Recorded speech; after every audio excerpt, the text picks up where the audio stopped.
Two, one, okay. Hello, hi guys, welcome back to a new episode finally, or I guess a new YouTube video. I know I haven't done this in a long time, but I finally have Helen back with me. And I was like, you know what, if me and Helen are in the same place, we have to record videos like this because that's just what we do. I mean, you already know Helen. I don't think there's an introduction. I was gonna do this thing that's like every new person I like introduce with this, whether it's a friend, like started off with like the MBTI, so people know, I guess, you know, how we are. But I mean, you know, you already know Helen, but do you want to talk a bit about your MBTI? Yeah, well, my MBTI, I'm a ENFP.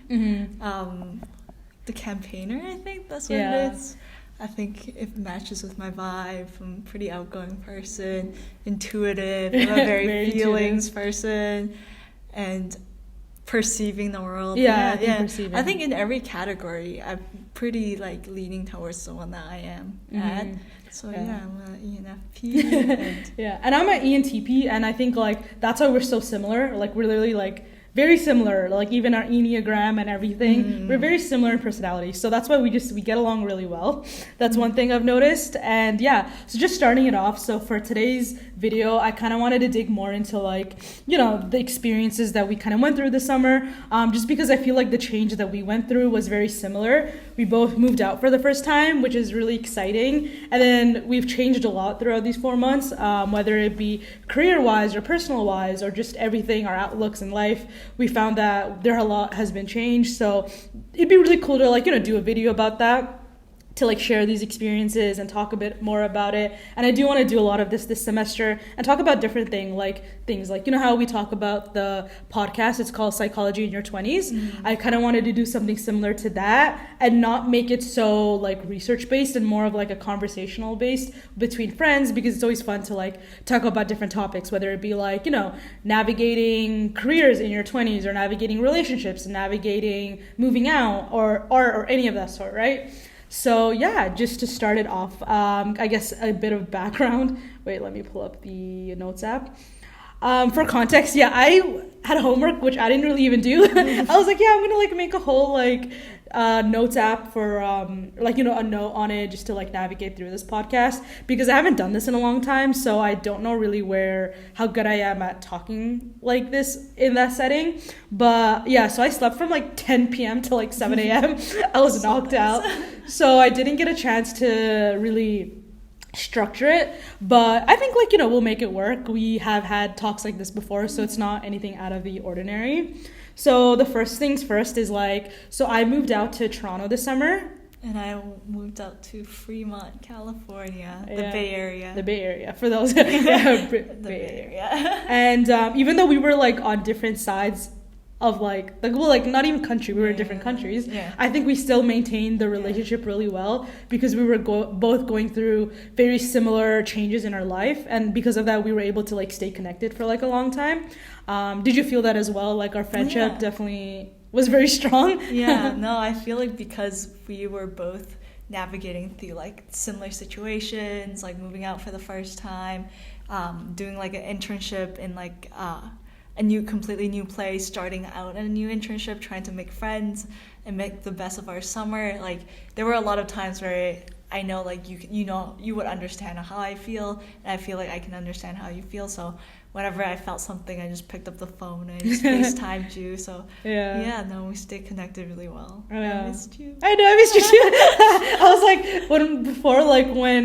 because I was knocked out the first week of this year because of COVID. But like when I was coming back and I was like, oh my God, I have to see Helen again. My heart started like beating. And I was like, oh my God, I was so excited.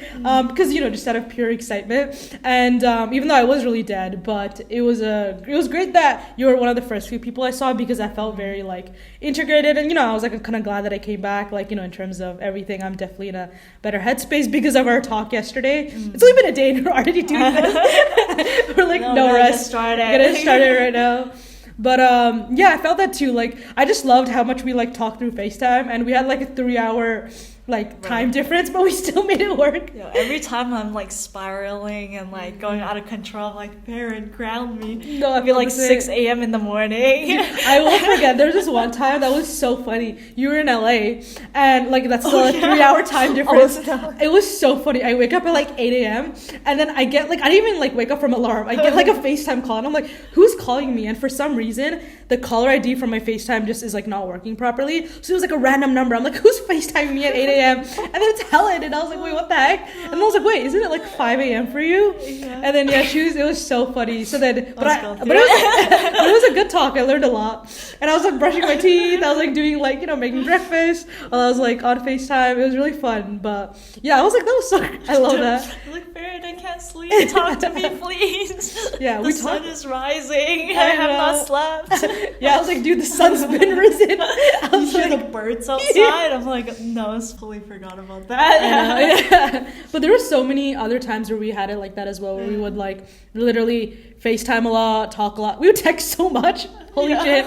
But it's good. And that's one thing that I realized, like, you can definitely maintain like friendships like that. And I think like one thing I was reading about is like people who are very intuitive, like intuitive individuals, they work at like, this type of relationship really well because they're able to like, I don't always like, I guess, need you to like feel like need you present to like feel this connection that I feel with you, like, in terms of like our friendship, how it goes. So it's really cool seeing that friendship dynamic kind of transition to it. And like we mentioned before, so much of it played into the fact that we were going through the same changes, like, moving out, like, meeting new friends, like, because we've never like moved out before. This was like our first time. And then solo traveled as well, like, you did that fully, which was like pretty cool. And then friends and everything, and like work wise. So I think that was like something that we were able to like understand. I think that's something different. Like, I think it's valuable to have like that friend to go to, because when you're in a new place like that, when you move out like that, or you feel like you're trying to make these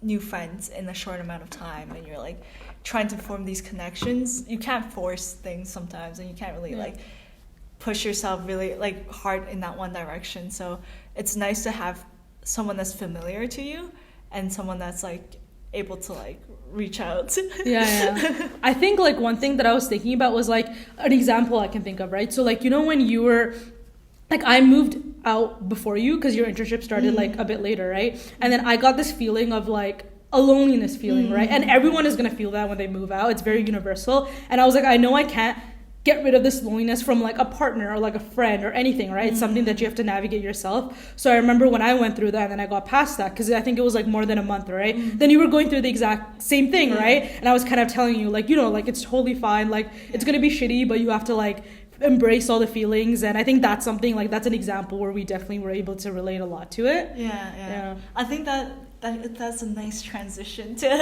talking about that moving out experience and like the phases that you go through, because I definitely think that first portion, I don't like, it can be a month, it could be like a week, 2 weeks, whatever timeline it is for people, but I know like for both of us, we were super excited before moving out, like before getting to it. You were super excited about being back in Toronto, and then I was super excited about being able to like, go to the Bay Area, and you have this expectation of like how life would be. You have this expectation of like, every day I'm going to be like a city girl. I'm going to be like, going to the beach. Like you have this impression of how your summer would be, but then the actual like process, like the first week or a couple weeks when you're there, it's a lot more like mundane. It is a lot more like settling down, and it does hit you that you're like alone in this new place, and you might not have like, you're used to having family around, friends around, but everyone around you is like brand new, and there's a lot to it that like, that kind of contrasts that initial excitement. It's almost like you have this expectation of how it'll be, and of course like realistically your expectation of that life isn't gonna like hit in that first week or two, when you're like cleaning, when you're like prepping everything, like trying to move in and settle in and like figure out what work is gonna be like, and like you haven't made any like real friends there yet. So I remember the first like 2-3 weekends I worked a lot of like overtime, right? Or I worked a lot of overtime, but I remember one of the Friday nights, I was just laying in bed. I'm like, no, this is what my life is. Like, I thought my Friday nights were supposed to be like, whatever, like going out. But there's just like a lot that I had to like get used to in that first couple of weeks that I didn't, or that people don't, I guess, like, don't really talk about, because it is an exciting experience. Like, now we look back at it and we're like, overall, right, like, the 4 months, the 3 months didn't meet my expectation or exceeded it, but that initial portion, just, I guess, like, maybe don't go into it with like this huge expectation initially. Things will fall into place as you slowly go through. And it's inevitable, like, you have to go through the mundane of things, and like even stuff like, you know, cleaning out everything, like placing and movements, and like one thing that I feel like people really don't talk about enough is how hard it is moving, like finding a place. Like, I was lucky later on, like in the beginning I was like grinding for like a place, but then I got lucky because the place that I stayed at was like a mutual friend. But you for example, you had like a really hard time. And I know so many other people in the same boat as you that like was like, you know, they started the internship a bit later, but then housing, and then like it gets all over the place. Yeah. I didn't have a laundry machine. I had to go to a laundromat. And we didn't have a car. We had to bike. We figured, my roommate and I, like, slowly navigated through, like, you know, we adapted. We're like, can't live without a car. So we rented out a car.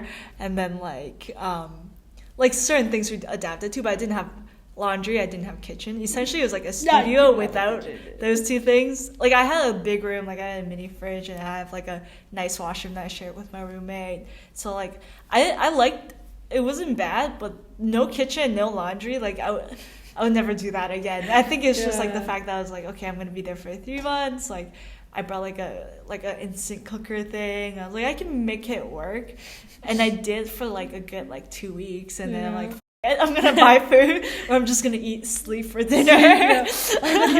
You literally reminded me of those TikToks that are like baking steak on my couch, which is like those like pots that are like it's so funny. But I don't know how you did that. Except I gave up. Because like the kitchen is like so like valuable. Like even like toasting bread, like everything, it's like to the most biggest things. Because like, bro, if you eat out so much, you feel like shit. I hated it. I could not do it. I was like, I need like to make good healthy like food by myself that's not processed and like super oily. Like I would only like eat one, or I would, like, in the morning, my breakfast, I would starve until I get to office, and I eat our free cereal. And then, like, throughout the day, I know exactly when they restock the snack racks. So I got, like, you know, like, the Rice Krispie was so fire. It's not the usual Rice Krispie brand. But then, like, chips, like, you know, barbecue chips, Lay's chips. Kind of fire. Like, granola bars. And then, like, you know, once in a while, like, throw in a banana for some healthy food. I just snack throughout the day, like, free snacks. And then, like, lunchtime is when I try to be nutritious, because they do have, like, our food court does have, like, I can get, like, you know, vegetables, meat, and, like, try to have my food group. But even then, it's by pound.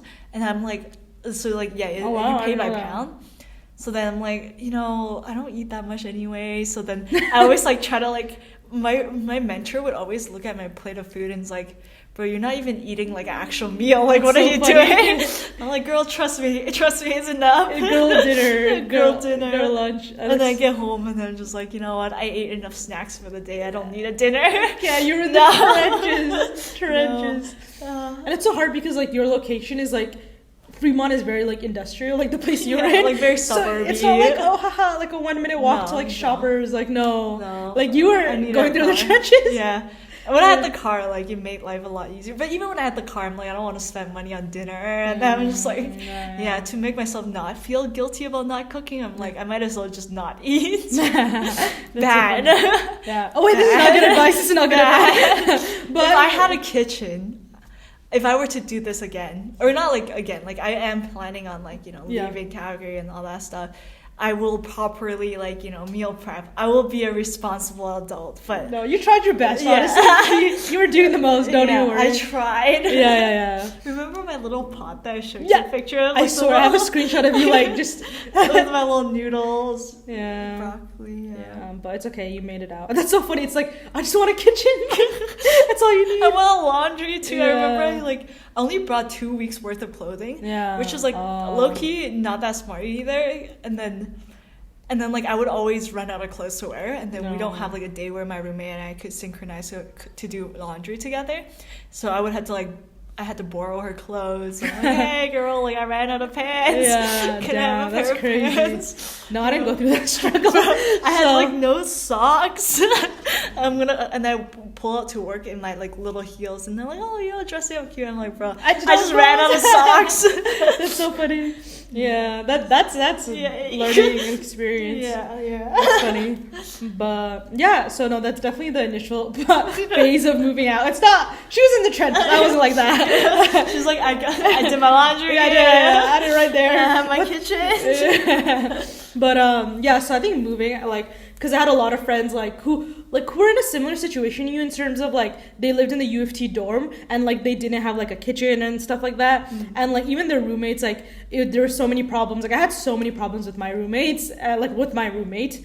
But it just, moving out is a lot like housing wise, it's very tricky. Yeah. So I got lucky with a good roommate. Shout out to Valencia. Nice. No, I blocked my roommate. I was like, I can't. It was like such a. Yeah, it was too much. But I was like, I never want to interact with you again. It's a straight up block.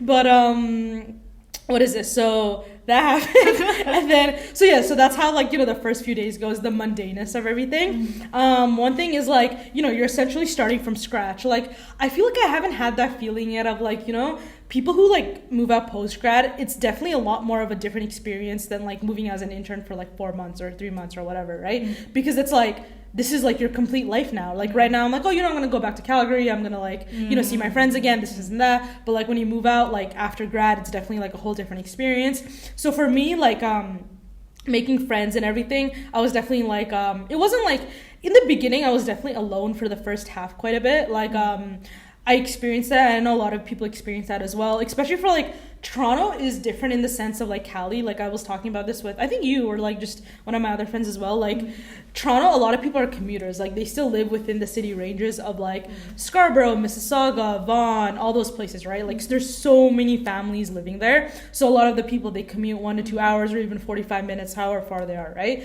While like Cali, for example, almost everyone there is like not from Cali. Like they're from other places of like US, or even if they are from Cali, I heard like, their families are like hours away, right? Like not near like the offices of like Bay Area or whatever, right? Nobody lived at home that I talked to. Like everyone was like out on So for me, that was kind of like hard to navigate because I found that so many of the people that I was making friends with, like becoming friends with, right? They would like be like, oh, hi, sorry, I'm like commuting back. Like I have a 2-hour commute back to Markham. And I was like, guys, no, like let's hang out. Like there's so much to do in Toronto.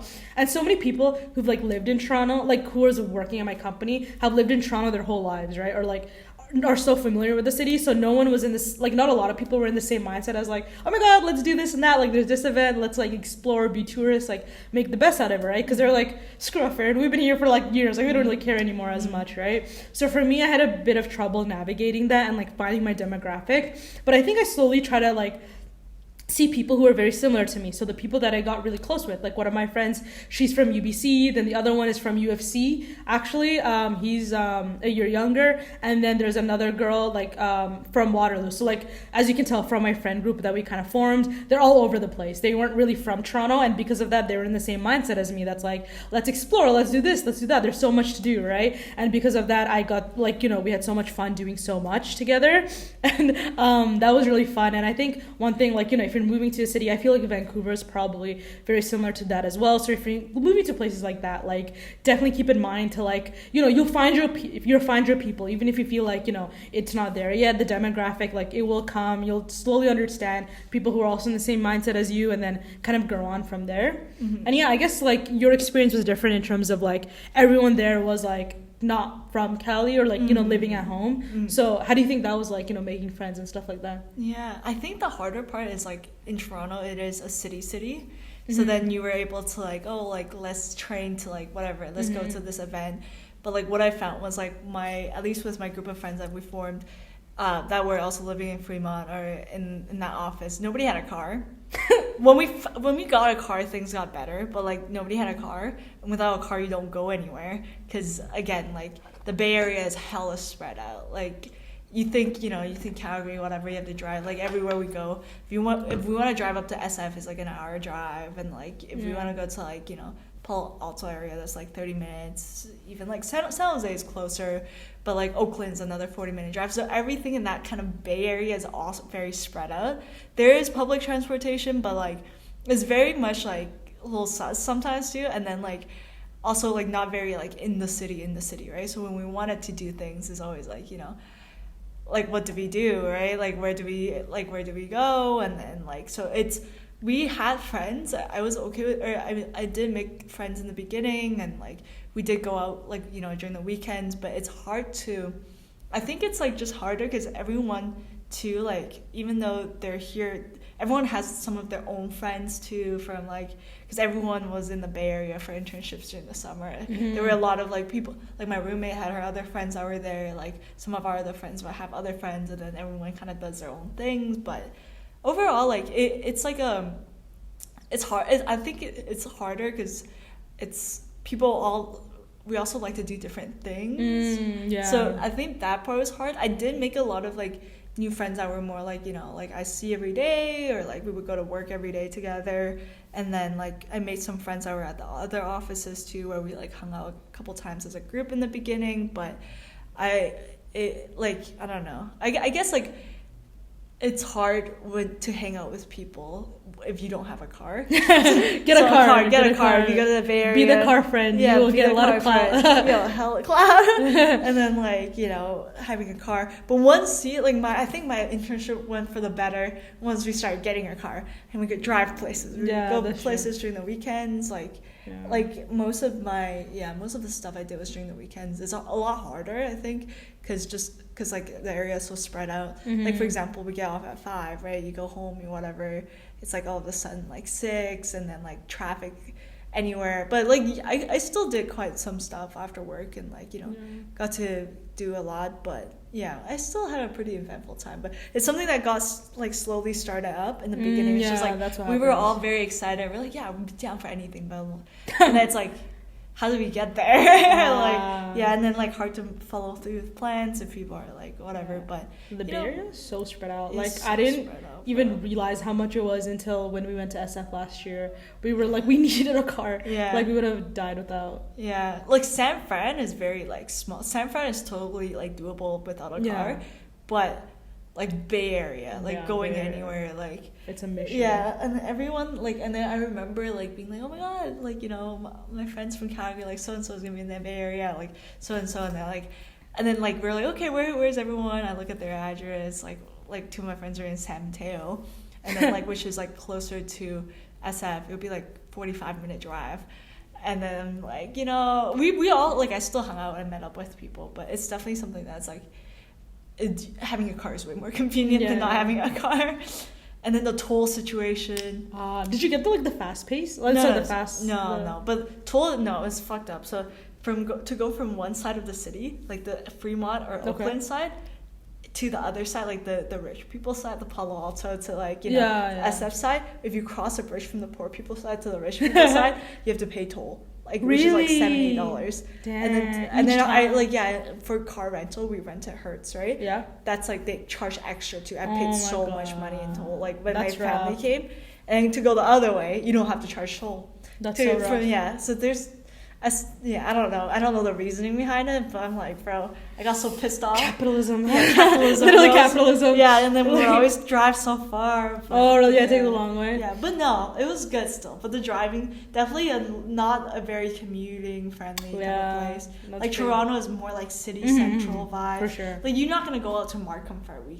For a fun weekend. Like what do you fucking do there, right? Yeah. But like, SF, or being in the Bay Area is like, you're constantly like going from like Mississauga to like Markham to like, you know, no, that's I would, oh my god, driving I would kill myself. I don't know how.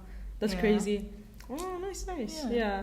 So I think like kind of we can transition from that to like, you know, talking about like friends. So like making friends in your 20s when you're moving out. Like, so when I think of like, you know, advice to give when it comes to that is like, I think everyone says this, but like just be very open. Like, you know, don't necessarily be picky in terms of like, you know, if there's some people that you don't necessarily expect yourself to be friends with, just give it a shot, and who knows, maybe you guys could end up being like very close. And yeah, I think it's just being very open to like your surroundings. Like obviously if there's like environments or places you don't feel like comfortable in that, you know, go against stuff that you don't really want to do, then, you know, don't engage in that. But other stuff like, you know, going out with friends to do this event, or like go to this theater, or hang out with this, and like, or just meeting random people, I feel like everyone's very open, especially when they're in their 20s. Like that's what I found. Like some friends I made, like I had one friend, he was doing his master's, who's like a few years older, and he introduced me to his friends when we went to go watch like a movie, right? So from that, and that was really nice because I got introduced to like a whole other like group of people which weren't related to work.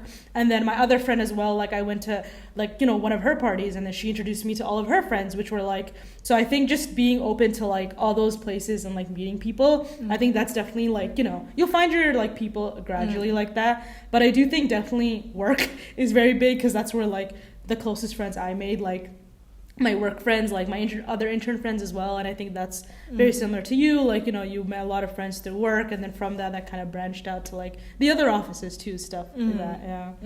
Yeah, I think like just also don't be afraid to initiate things, because I think like that's a big thing where sometimes when you like put yourself, it's hard to put yourself out there and like ask people to do things if you're not like very close to them. I like what you said about like don't think too hard about, especially if you're moving out for just a short period of time like that.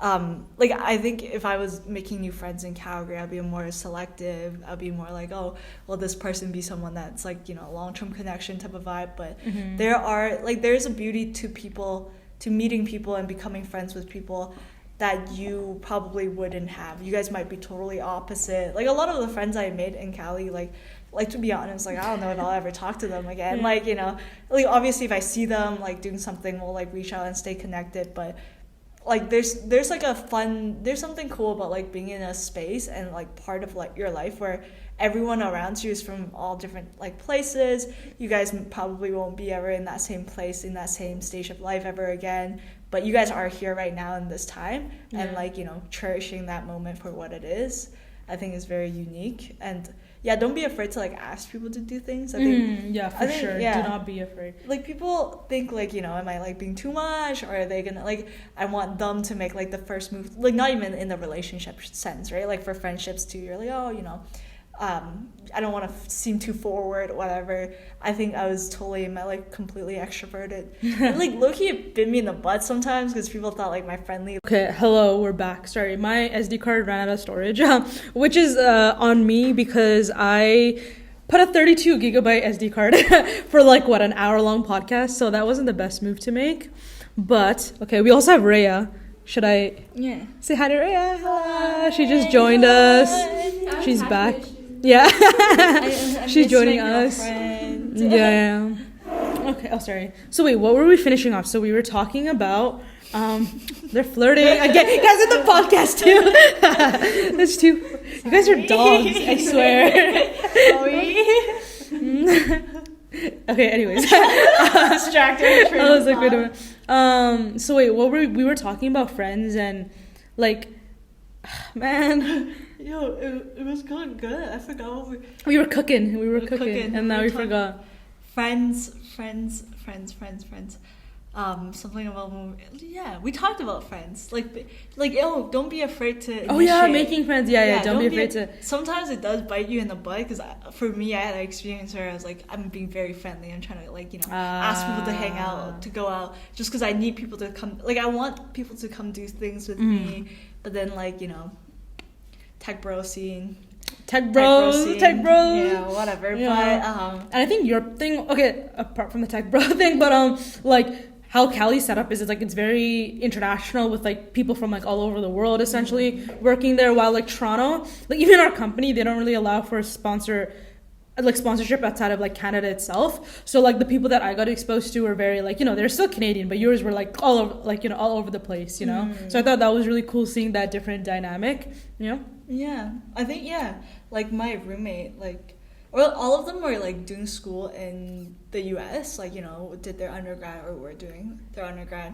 My roommate was from Indonesia. I had a friend that like was Chinese but grew up in Vietnam, and then like everyone was kind of from all over the place. Another guy, like a guy with like a New York accent. Oh, the Jersey accent. Yeah. Interesting. And then like, yeah, a lot of like international like students I went to, like a guy that was from Taiwan, and like it was cool. So everyone was from very different backgrounds. That's what I thought about. I thought that like I related a lot more to people there because everyone came from kind of like, to me, what felt like similar backgrounds. Like that I grew up in like China for a bit, and then like, you know, I came here, and then like there's a lot of them have like lived in other countries, and like there's a bigger kind of Asian community too. Yeah. I definitely felt like there were a lot more people that were similar to me when I was in Cali, where I was able to connect, than like when just growing up in Calgary, which makes sense because Calgary is definitely a lot more like smaller and like close knitted. But yeah, that was cool. I thought about that. Yeah, makes sense. Yeah, that definitely does shift the tone for like an internship or like the environment that you're in. Yeah, even like the smallest of things like cars shifts a lot with the environment that you're in. Laundry, kitchen.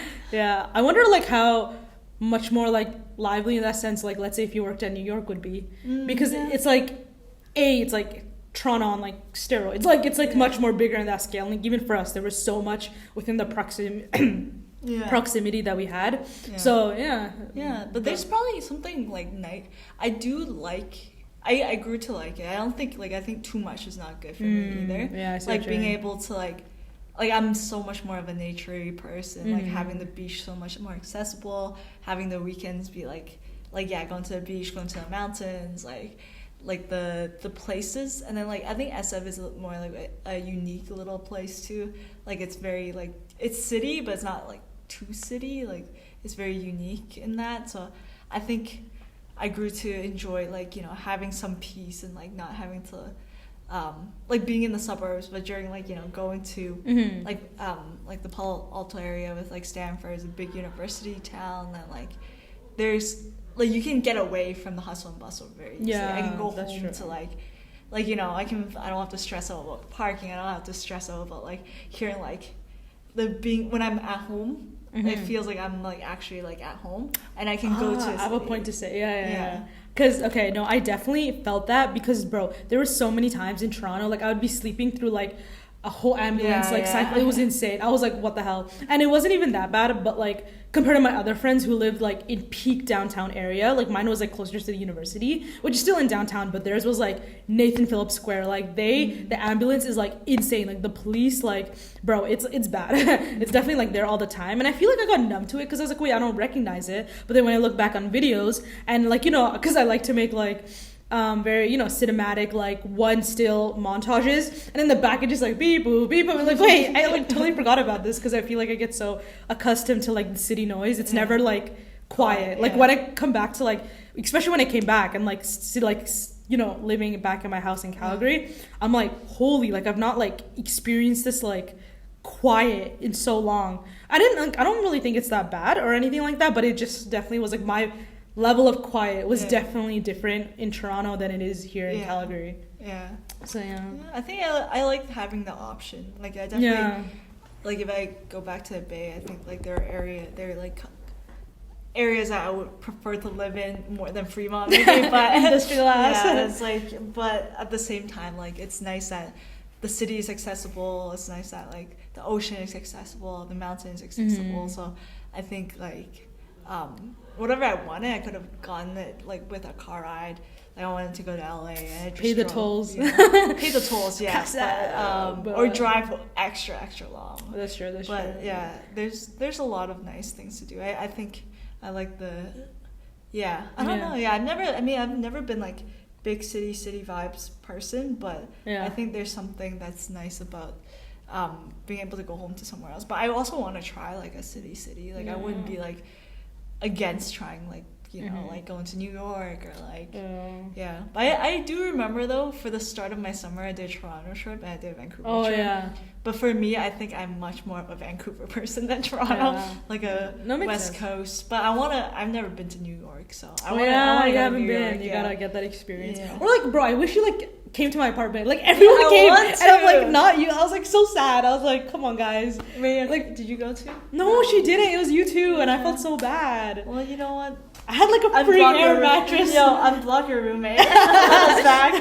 Let us back. Bro. It was a bad time. But anyways, so yeah, stuff like that. I wish you guys would have come in. But yeah, definitely a bad. Yeah, I couldn't really invite people to my place. I have a bed. A bed. Yeah.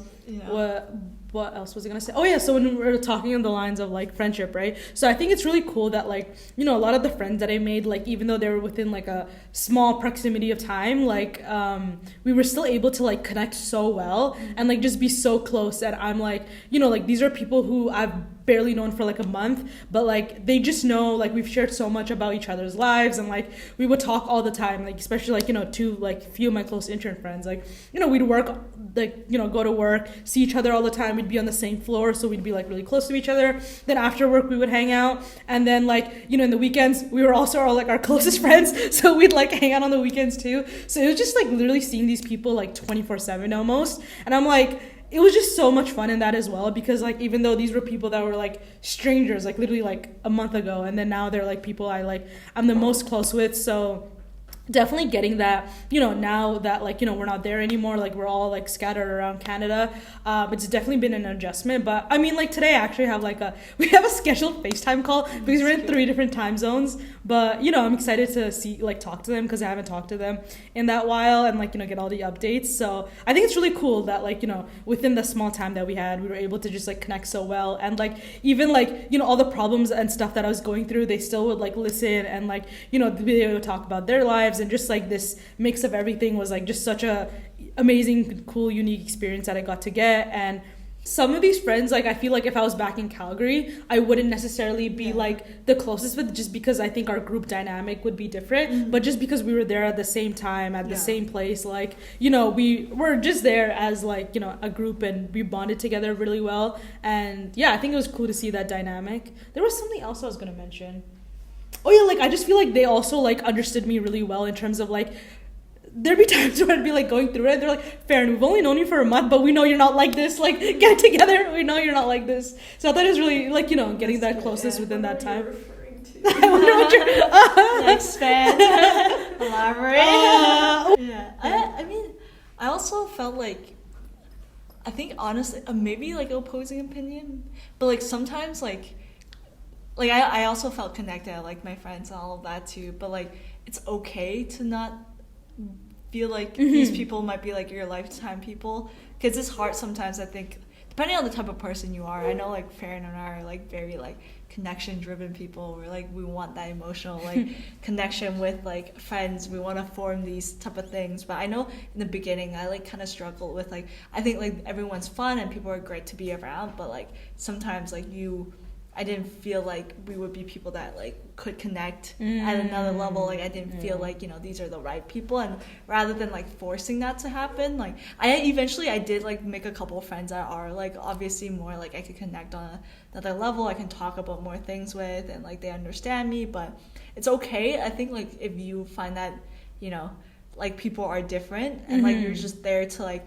you can have friendships with people that are different, and it doesn't need to be like always that deep. You can just be friends like for the time, you can just share that memory and be in that place at the same time, and have this be like a part of your life, and like they were a part of your life, and like maybe like in the future, like, you know, whatever trajectory they're going and whatever you're going could be completely different, and like, you know, you might never be friends again in your life, but it's like two lines that like, you know, at some point it crossed, and like that's like I think that's meaningful enough. But yeah, no, I still like obviously end up having friends that like I would still like talk to, and you know, if I ever end up in one of the cities that they are in, like I'll probably reach out, but some of them I probably won't reach out to. And it's just like, you know, I think whatever it is, even if like I wasn't friends with them anymore, I won't talk to them. Like we might not be like on a regular texting basis, but I think like it's special that we were still like friends for that period of time, that we still did like some activities together.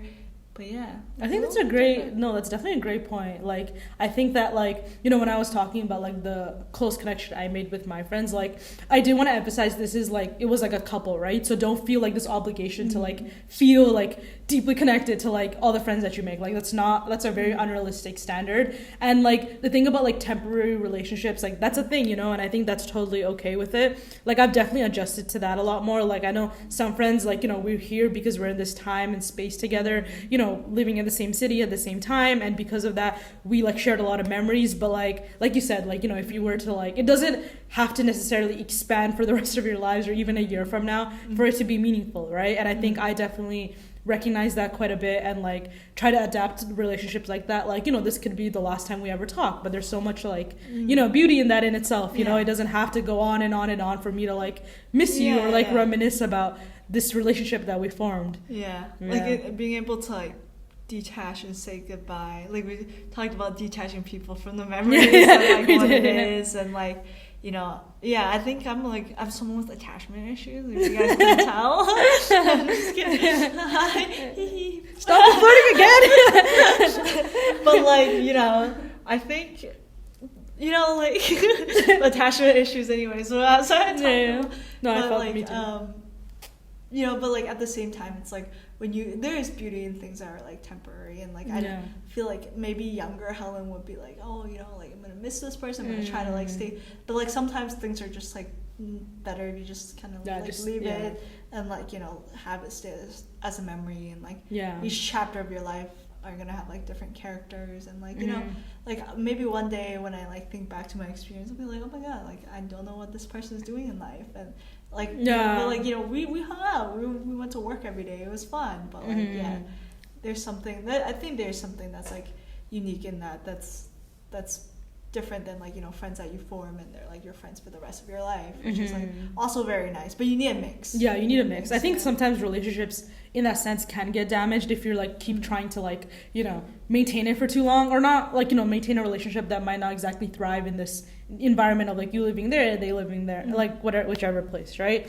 And one thing, like, this reminds me of, like, this podcast I was listening to with Hassan Minaj, and I think we talked about it, like, it's kind of this whole idea of, like, infinity, right? Because of social media and this generation we're in, we're so accustomed to, like, this whole idea of infinity. Like, we think that everything should go on and on and on. This includes relationships, this includes, like, the whole concept of dating apps being there, because in the back of our minds we're like, we can always go to the next person, it's creating this illusion of infinity. And even, like, I was reflecting a lot about this when it comes to, like, a romantic pairing in itself, right? Like, for example, like, when you think about texting nowadays, right? Like, we're so, like, oh my god, he didn't text me for, like, a few hours, like, I'm like, what? But then when did we ever get to this norm of, like, wait, they have to text us, like, within 6 or 7 hours for them to, like, show our love to them or whatnot, right? Like, because before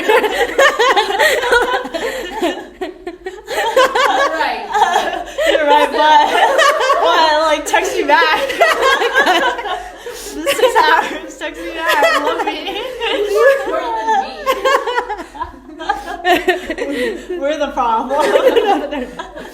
No, but I think, like, because of, like, social media and technology, we're so accustomed to, like, constantly responding, constantly this and that, while, like, we think back to, like, our parents' generations and every single generation before technology, right? Because technology has been this very big thing within the 21st century, but before that, like, people created relationships which are, like, even partners, like, they would go on with their days, go to work or stay at home, and then, like, come together at the end and then share this experiences, right? But, like, nowadays we're so, like, we have to talk, like, 24/7 and, like, back and forth. And then for me, because I know I'm like that too, like, I mean, I talk to you, like, all the time, we're always, like, randomly texting, like, yesterday, for example, we saw each other for, like, a good few hours. Then we had to, like, we had a meeting, and then while I was getting to my car, I get a call from Helen. I'm like, hi, Helen, I missed you. And then we talked for another, like, 30 minutes while I'm driving home. Like, it's just, like, it's very interesting. So from that, like, I've been trying to detach this whole new generation of technology ingrainment that I've had to, like, these relationships, right? I'm like, I don't have to follow you on social media for, like, us to maintain friendship, right? Like, I remember one time I was at a theater, and this girl I was talking to, who was, like, this random stranger, but she's an exchange student from, like, Paris.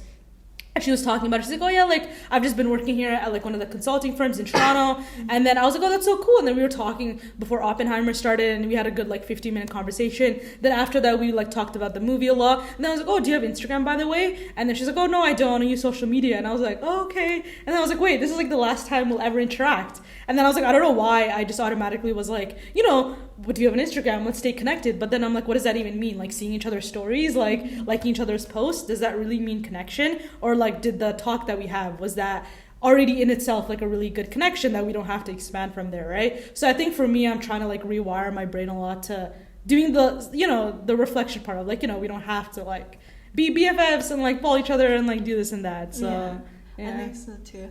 I think it's something I need to work on as well, like being very like attached, because I am the person that will be like, Farron, I'm so bored at work. Oh, Maria, talk to me. Like, love me. No, me too. I felt that. But like, yeah, no, I definitely agree. Like, there's some things that are like in the moment, it's like that, but you can't replicate certain things. So there's a beauty to things that are temporary. There's beauty to things that are like finite, right? Like you end up treasuring that so much more. Sometimes you try to like hang on to things like that through like forms of social media or whatever, but you're not really extending the meaning of it by just like, you know, trying to grab on like that, right? So and you know, work on it too, guys. Yeah, it's okay. Everyone's a work in progress. Yeah. When she was like, yeah, I don't use Instagram. That was such a humbling experience. I was like, I don't know what to say right now. I'm like, yeah, that's cool. I'll see you around. I know I won't. But what is it? So yeah, I think that kind of wraps up the whole like friendship conversation we had. One thing like I did like reflect a lot about my experience in Toronto was like being alone. Like I think that like I feel like I'm very big on like self-growth and like the whole self journey and everything, so like I love talking about it. And one thing like I truly do feel like, you know, especially like you felt as well, like, right, it was like being completely alone and like creating this like whole new image of yourself, right? Not image, but like, you know, the day-to-day things without like a support system or anything like that, right? Because they're not there physically with you. So for me, like I like, okay, so I've felt like numb for like a long time. Like, you know, I felt like the fall semester before, no, fall was fine. Winter was like pretty bad. Like I had a really bad winter semester. Like there is times where like,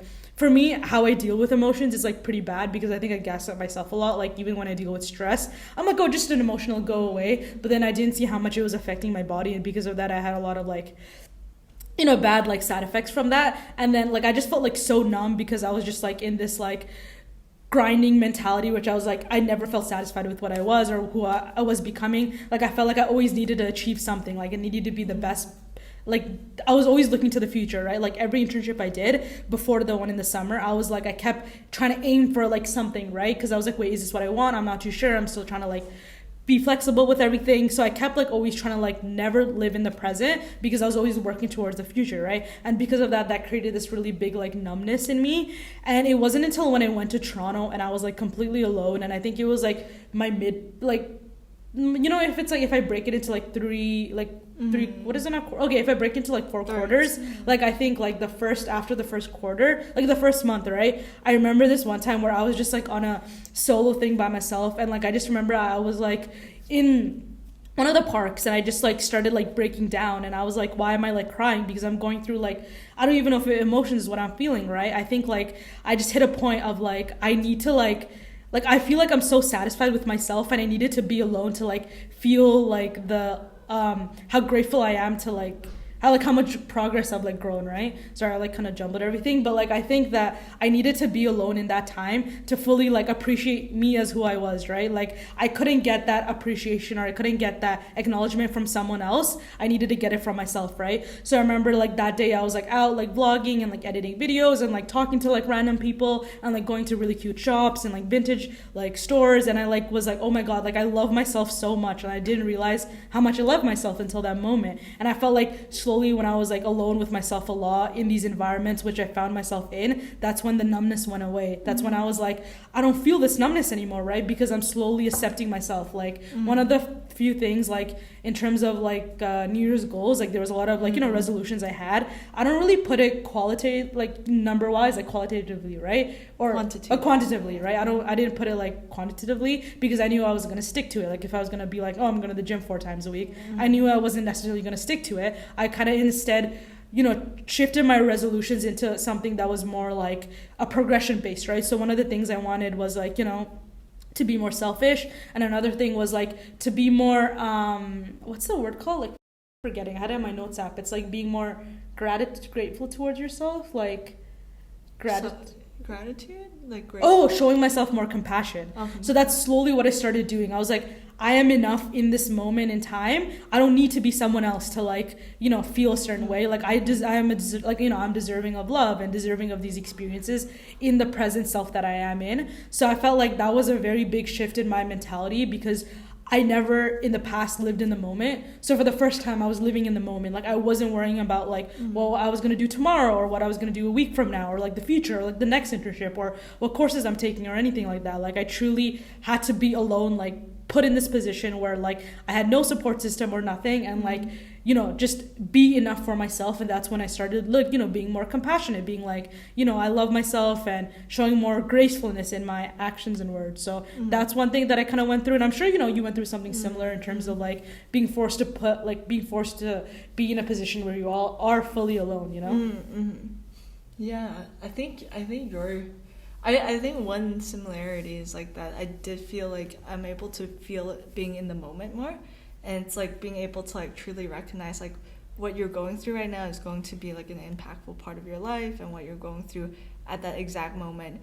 It's cool, right? Because sometimes like a lot of people are like, oh, you don't know you're in the good old days until you like look back or whatever, like that office quote. But it felt like I knew this was a pivotal point of my life, and I was fully present, I was fully aware, and I was able to like see the type of person that I want to become. I was able to push myself out of my comfort zone in that way. But I think being alone to me, when you're like talking about it, I'm trying to like reflect on like what that meant for me, right? Like I know when I traveled alone to like Taiwan, having like time to just be completely by myself allowed me to be a lot more comfortable with myself, because I'm always someone that like I am like a very extroverted person. I'm a very social person. I like to be around people. I like to feel like dependent, but it makes me feel more powerful that I can do things by myself. I can like, like I can entertain myself. I can like have a good time by myself. I can do whatever I want, and like I can fully not think about like how my actions affect other people. Like, oh, will they enjoy this activity or not? Yeah, for sure. Like at least for traveling always, right? Like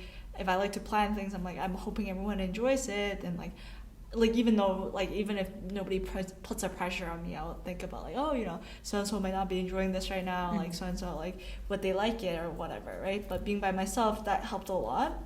I think like in terms of like being like self-compassionate, like I think that's something I want to like go through right now, being able to like figure that part of myself out, because I was very, very stimulated. I think that was one thing about my summer.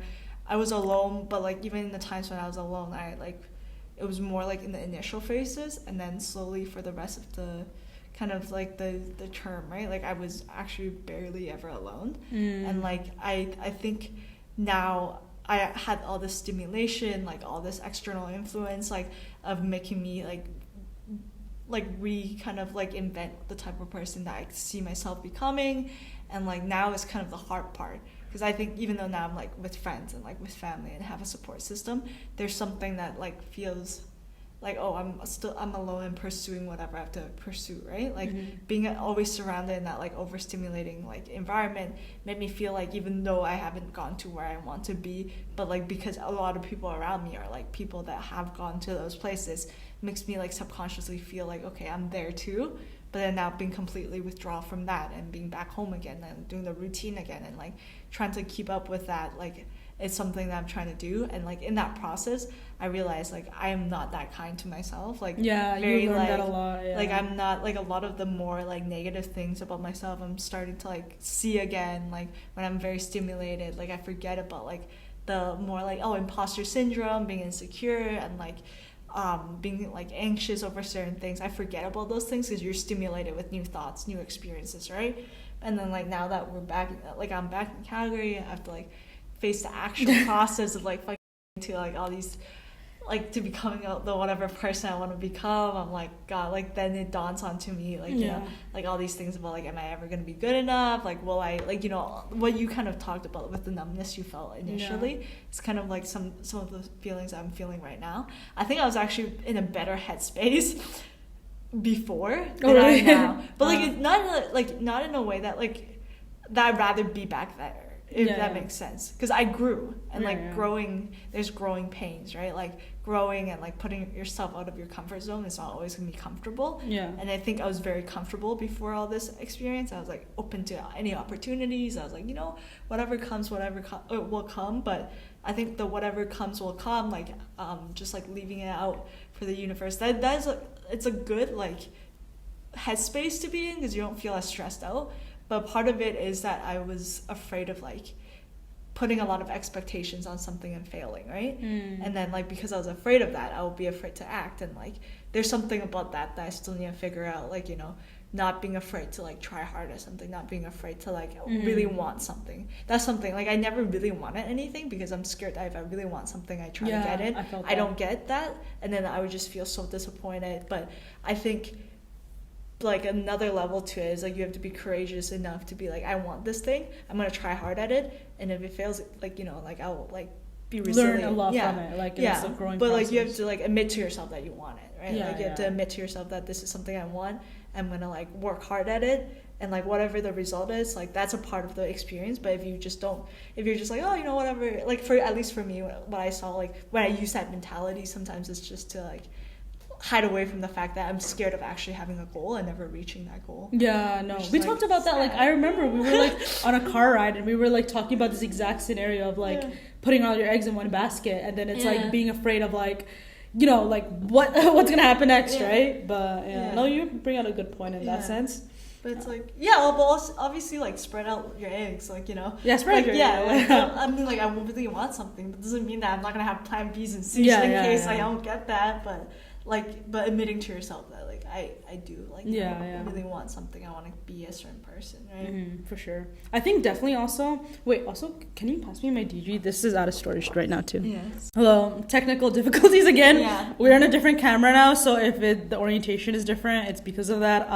My camera, like I said, I brought a 32 gigabyte SD card, so I'm just using my phone right now. I have 90, I don't know, it's counting down to something. We'll figure it out. Talking about for 95 minutes? We're like, no, something. We talk for 95 minutes, maybe. Yeah, you know, we could do it. We've done more. The thing is, it's like, I just have so much to say, but I don't even know where to like, because I feel like there's so many chapters that we went through this summer of like, you know. There is so there's a much. lot of chapters. I mean, we didn't even open some of them. Yeah. Like my Huh? What? No. Me? No, girl. No, mine. Oh, okay. Like, you know. Wait, no, but we were gonna transition into like, okay, so we talked about this, but like even like just lay it out on me. No, lay it out on I don't even know. I mean, it's a summer where we felt things. Oh yeah, that's true. It's a summer of feelings. Yeah. It's a summer of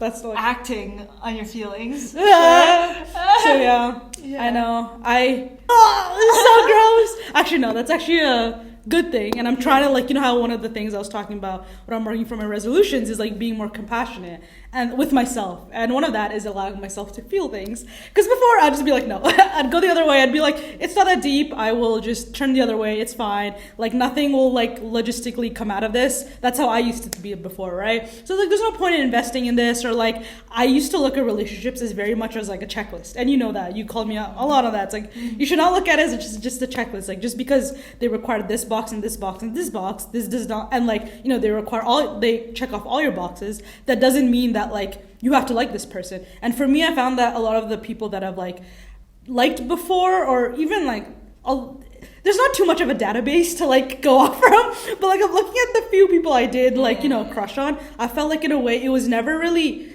them in itself. It was always like this idea that I created of them, because I was really afraid to kind of dig more into it. I didn't really want to expand that relationship. I was always afraid of it. I'm a very like avoidant person when it comes to relationships in general. So for me, like, you know, I'd be like, oh, they're like, they check off this list, this and that, like all that compiled together. And I felt like with that combination of me trying to like force myself to like them in a way, that's kind of what I did. I forced myself to like them, and it wasn't even just that, but like, you know, liking this idealized version of who they were, right? Like we would just have like very minimal conversations, and like I literally could have expanded those conversations, but I just never chose to. And then from that, I would just be like, yeah, that's good enough. I just went with that. But then I was like, you know what, this time around, I'm not going to do that. And it was definitely like a 180. Very interesting to see myself in that dynamic. And I guess like, you know, you also as well talking about it.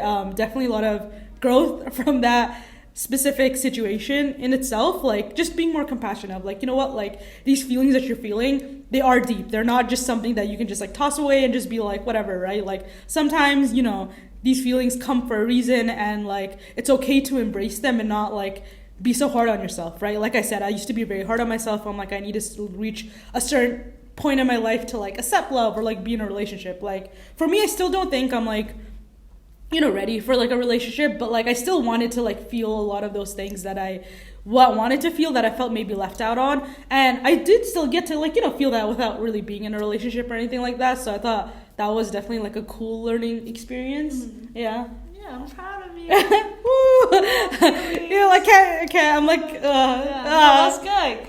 Actually, no, I shouldn't cringe. It's okay. Yeah, it's okay. Be compassionate. Allow yourself to feel those things. It's Yeah. like a valuable experience, a valuable feeling, a part of life. Yeah, that's You true. know, like you are able to like be a more well-rounded person, being able to like, you know, to say that you have experienced this, and allows you to open like to be more compassionate towards other people too, because now you actually know how that feels. Yeah, Being for in sure. that feeling, right? Like you actually know Yeah. the struggles. No, I'm just thinking about like, when was 2521 released? Like I forgot. There was like a TV show, right? And then I was like, you know what? Because we were like going through like our numbness period, and I was like, you know what? Let me go through a heartbreak. Like I want to feel the emotions. Like I'm not that weak. Like I can go through it. It's fine. Like, you know, just do it at me, right? But then I was like, wait, shit. These emotions are like pretty strong. I can't like.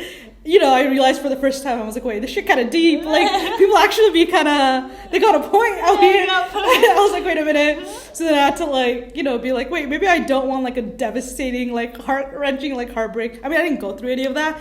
But, like, you know, definitely before I was like, oh, I'm like, I can totally go through that. But now I'm like, nah, maybe not. Maybe not. Maybe it's okay to just chill and, you know. Yeah.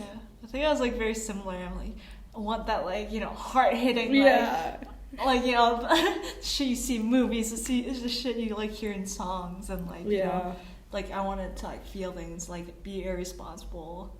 I think I always think so logically about things, and I've been so logical, and like I wanted to really just act out a feeling for the first time in my life, and like I don't know, like I think like that was I think that's a big theme of my Cali experience, just like trusting like my heart, going with the flow with my heart, making decisions, like, and like you know, allowing myself to have that experience, allowing myself to like feel things, allowing myself to like, but it is like a theme of, I think it's like part of growing up, having that experience. I think I definitely feel them. I remember I had this moment, so I drove up to like Twin Peaks and like SF, and then like drove back down, and then like it's like late night driving, and like, you know, all the vibes or whatever. I had this moment that I was like, oh my god, I feel like for the longest time, whenever like anytime before that, I always had an arbitrary feeling of something that I wanted to feel, something that I wanted to be at, like a version of myself, version of my life, all of that. And like for the first time, like I had this like moment, and like I was talking in the car, I was like, for the first time I feel like whatever like version or whatever feeling that I felt like, you know, was there, like I was actually able to like feel it, like whatever, like it felt like something that I longed for so long. I did not know what I was longing for, but I knew I longed to feel something, and then I felt it, and the moment I felt it, I was like, okay, that feels right, like whatever, like, you know, it clicked, and I was like, this was what I was longing for, this type of growth, this type of like environment, this type of experience. It felt like it hit those boxes, right? Like I didn't even know what I was longing for. It felt like something was missing. It felt like I wanted something. I didn't know what it was, and then it came to me, and I was like, okay, this was what I wanted. And like, yeah, I think that was like a big like, whoa, you know, moment of my summer internship, or like my term there, and then like, yeah, that was those deep times. Yeah. A lot about like growth, where I want to see myself at, the life I want to be, and like even like the way that I looked at myself, like the version of myself I allowed myself to feel like all of that. Like it was hard to verbalize, but I just like I was like I knew this felt right. And then like I also had kind of like a breakdown. Like, but it was like a happy tear. It was like kind of psychopathic type of vibe. The top of Twin Peaks. I was like, you know, talking about it. I'm like, man, like I feel the right things. Yeah, like it feels right. Like sometimes like, you know, I can say so many things. I can describe so many things, but I couldn't describe it. But I'm like, I just knew it felt right. I was so happy that I finally felt this thing that I was like longing for so long. And then like I was like, I was crying tears of joy, and I'm like, this is so weird, but that's I'm like, so I cute. like it. Yeah. No, that's definitely really nice that you were able to experience that. Yeah, feeling was definitely like, there was a time where we just felt so many emotions at the same time. I'm just like, you know, it's so overwhelmed. Yeah. It's so overwhelming. Like, I was just like overwhelmed. I was like, I do not want to feel anything anymore. Like, for like a good period of time, that's how I felt. Like, I think mid-August, I was like going through like an emotional roller coaster with like so many different things, like work, life, moving out, moving back, relationships, family, like everything, right? So I was like, I just like peace, nothing, like I don't want to feel anything, just relax, you know? And I think, and I think, one thing as well is like, so I think when I went to New York for the first time, this is not the first time, but when I went to New York, right, I got this really unusual feeling, like, that I didn't really feel before when it came to a city in itself, right? Like, for example, like San Francisco and every other place I went to, right? I was like, I really love this place and I can see myself staying here, whatever, living here, working here. But like, you know, I'll come back here another time. But like New York was so short for me. I'm like, no, like it's not like I'm longing for like a city, right? Like I was like, no, I want to go back. Like there's so much I want to explore and I just love the city so much. And then I felt myself like feeling so many emotions for like a city, and I'm like, wait, how does that make sense? Like it's a city, like it's not a person that's like talking to me or reciprocating, right? And for the first time, like this is like I've ever done, is like when I didn't question a feeling. I was like, you know what, I'm just feeling so like in love with New York, and I'm just going to like just leave it at that. I don't have to psychoanalyze it and be like, I feel this way because of that, because that's how I did with like everything. Like any emotion I felt, I was like, I feel this way because of that. Like, oh, I like this person because of that. That makes sense logically, A, B, and C, right? Or like anything in life, any feeling. But that was the first time I remember you explained it, and like, you wrote this cute little paragraph, which I still remember, of like, you know, it's like a feeling you can't really describe, you just feel it and like let it kind of, I guess, go through you and feel the emotions of like different things. So I think definitely that was really interesting, like New York, where I felt that like thing about a city. Like I was like going back, I was like, wait, no, like you can't, like what, like I want to go back, right? I'm like, why am I like this, right? But I think that some feelings you just can't describe, no matter how logically you think you are or how much you try to like rationalize everything before jumping in. So I think that's definitely one thing that I learned, and like I said, that's a part of the whole being compassionate journey. Yeah, the F and the T. Yeah. F and the T. Yeah, I think I was never asked like I think extreme like when it comes to like very thinking, but then I think I was always on the cusp of like T and F. Like I would psychoanalyze things, like try to like understand why I feel the way that I do, all of that, but accepting that sometimes like feelings are just feelings, and like they may pass, they might like, you know, whatever, like maybe it's something that you will understand more in retrospective. Like I don't know, like I don't know, like to me I think that was like that allowed me to feel really in the present when I was like in Cali. I'm like, you know, I don't know why I'm feeling this way, but like, you know, I just do, and I know it's a strong feeling, and I know what it means to me, and that's all that kind of matters. Like, you know what feeling this longing for New York means to you, and then that's all that matters, right? Like then, like, you know, that might be like a nice like way to like, you know, end it off. I think that summed it up well. I mean, we did. There's a lot more. Yeah. Like, I was like, wait, we have a lot. We have a lot, and I feel like there's just stuff like we're still like processing. There's a lot that I've not processed. Like I think I'm like right now I'm in like one of the worst headspaces. I told you like the past week coming back here, like, it's been a hard like weird adjustment. It's not this hard adjustment where I'm like, oh, you know, this huge contrast. It's like almost like because I came back, started school right away, there's no like time for me to I don't know how you did that. I was not processing through anything. I still haven't processed through a lot of things. I think I have, but I think it's like one of those things that will hit me later on. And then I've learned to just like not force reflection, just like let reflection slowly come back to you, you know? Yeah. Oh. Who's that? Oh, okay, yeah. Oh, we're gonna cut that out. My natural facial That's somebody like you. Okay. Oh my god, the timing. I know. But anyways, yeah, I think that's a great wrap. Like, our brains are kind of fried. I mean, I don't know. I feel like I still have so much to say. But you know what? We'll maybe make a part 2 or something. Yeah. It'll like come like a month from now when we like process more stuff. Yeah. People, perfect timing. Anyways, you have to leave. Bye. Okay, hi guys. So our room essentially, like, someone else booked it during that time because it was like 5:01. So a few other people came and we had to leave. So that's why it was very like quick the ending. But yeah, no, thank you guys for watching, I guess, the first video. I don't know, we like I said, I did have a structure, a plan, so going forward I definitely will, because I do have the time to invest in it. And yeah, I don't know, I feel like we kind of were all over the place, but I guess there's a lot of beauty to that as well, and I hope you guys enjoyed it.